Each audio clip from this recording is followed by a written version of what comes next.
కోట్ల మంది గుండెల్లో ధైర్యమనే జెండా నాటి అండగా నేనున్నాను అని చెప్పేవాడే సైనికుడు.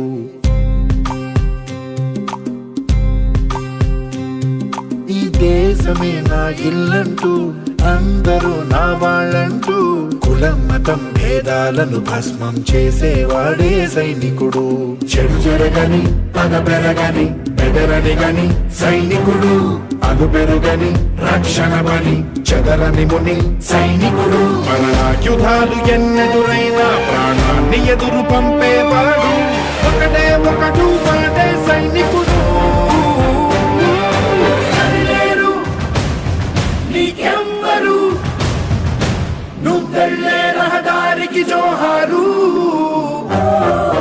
సరిలేరు నీకెవ్వరు ఎనలేని త్యాగానికి నువ్వే మారువేరు.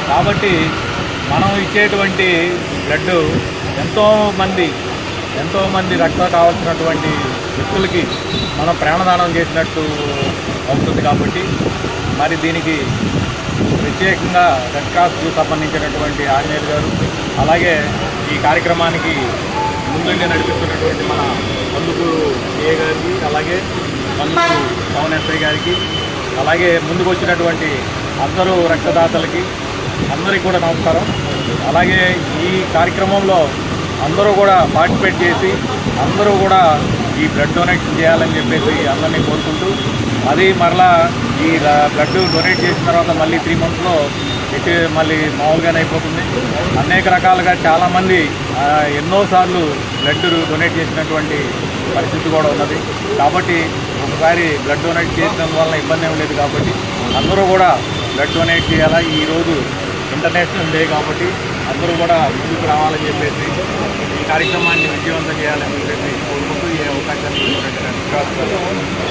ఆంజనేయులు గారికి, అలాగే సిబ్బందికి ధన్యవాదాలు తెలియజేస్తాను. రక్తదాతల దినోత్సవం అంటే వరల్డ్ మొత్తం కూడా రక్తదాతలకు ఒక పండగ రోజు.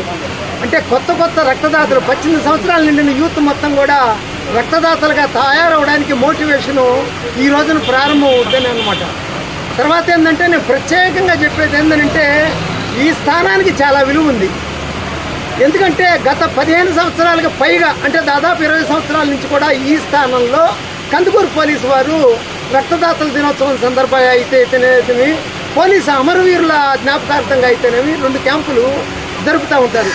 ఈ 2-3 ఏళ్ల నుంచే కానీ టౌన్ పోలీస్ స్టేషన్ ఆవరణ, డిఎస్పీ బంగ్లా ఆవరణ, తర్వాత రూరల్ పోలీస్ స్టేషన్ ఆవరణలో తరచుగా రక్తదాన శిబిరాలు నిర్వహించడం.